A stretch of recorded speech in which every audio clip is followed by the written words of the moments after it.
এই যে দেখেন বৃষ্টি পড়ছে, বৃষ্টির মধ্যে এই যে দেখেন আমাদের গ্রামের বাড়ি, এই যে বাঁশের থোপ, এই যে দেখেন কি যে মজা লাগিচ্ছে রে ভাই আমার। আবার বৃষ্টির মধ্যে গোসল করতে না আমার খুবই ভালো লাগে, এমন সুন্দর যে লাগে। এই যে বৃষ্টির মধ্যে গোসল করলে খুবই ভালো লাগে। দেখেন বৃষ্টির মধ্যে আমি যাচ্ছি, আমি কি অবস্থা, সেই রকম মজা লাগে।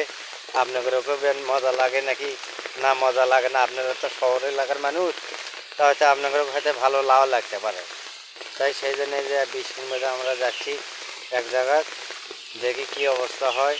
দেখি এই যে আমাদের গ্রামের বাড়ি, এই যে এগুলো আমাদের গ্রামের বাড়ি মনে করেন, আমরা তার টাউনের বাড়ি না। এই যে গ্রাম, এই যে আমাদের বাড়ি, এই যে ওই যে আমাদের বাড়ি, এই যে আমাদের মনে করেন এই যে পুকুর, এই যে পুকুর আছে, অনেক কিছু আছে আমাদের গ্রামে, বহুত কিছু আছে রে ভাই। আপনারা আসবেন, আমি আপনারা আসবেন আমাদের গ্রাম, আপনাদের ভালো মতে ঘুরে ঘুরে দেখা মনে, বুঝছেন? ঘুরে ঘুরে দেখা মনে, আর কুশের বেশি করে খিলা মনে। কুশের ছাড়া কোনো কিছু নাই, কুশের বেশি করে খিলা মনে। তা আসবেন আমাদের এই যে দেখা মনে, এই যে কুশের খিলা মনে ভালো মতো, বুঝছেন? হয়তো আপনাদের ভিডিওটা ভালো লাগছে না, অবশ্যই একদিন ভালো লাগবে, মজা ভিডিও লাগবেই। দেখেন, ধন্যবাদ, ভালো থাকে।